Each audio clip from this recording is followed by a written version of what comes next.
কাউকে মানসিক কষ্ট দিচ্ছেন, তবে খুব যত্ন করে দিন যাতে কেউ টের না পায়। তবে নিজেকে একটু তৈরি রাখবেন ভবিষ্যতের জন্য। যে কষ্টগুলো কাউকে দিচ্ছেন, দুনিয়াতে তার পুরোটা না হলেও 1/3 ভোগ করে যেতে হবে আপনাকে। গোলাকার এই পৃথিবীতে আপনার দেওয়া কষ্টগুলো ঘুরে ফিরে কিন্তু আপনার কাছে একদিন না একদিন আসবে ফিরে।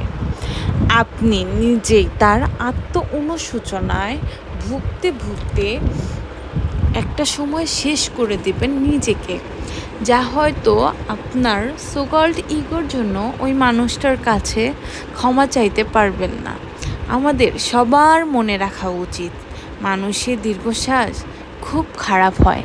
সামনে এগোতে গেলে সেকুলের মতো পা জুড়িয়ে টেনে ধরে ভালো থাকুক আমাদের চারপাশের মানুষগুলো, ভালোবাসার মানুষগুলো, কাছের মানুষগুলো, ঘৃণার মানুষগুলো, দূরের মানুষগুলো, সবাই ভালো থাকুক। অভিশাপ না দিলেও রুহ এর হাই বলতে একটা কথা আছে, যাকে রিভেন্স অফ নেচার বলে, যেটা আমাদের বিশ্বাস করতেই হবে। প্রকৃতি কিছু হলে না, সময়ের ব্যবধান মাত্র। সময় মতো হয়তো আমরা বুঝে উঠতে পারি না ঠিক কোন কাজে শাস্তি পাচ্ছি।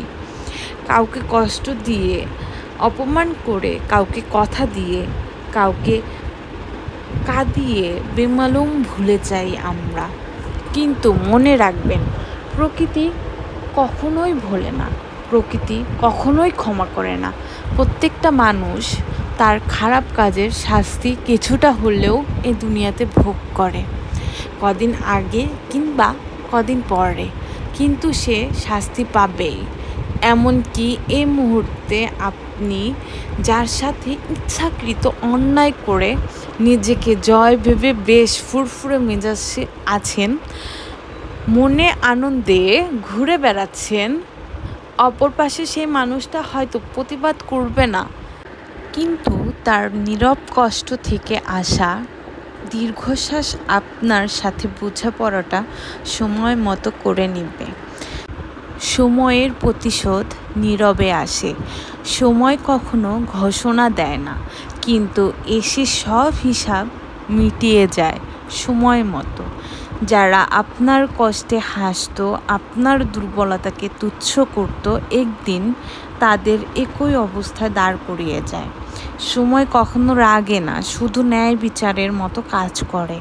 যা গোপন করবেন তাই ফিরিয়ে দেয় দ্বিগুণ করে। তাই বলি, অন্যের প্রতি অন্যায় করার আগে মনে রাখা খুব জরুরি, সময়ের দেখছে, আর সময় তার প্রতিশোধ নীরবেই নেবে, কিন্তু তা সবচেয়ে কঠিন।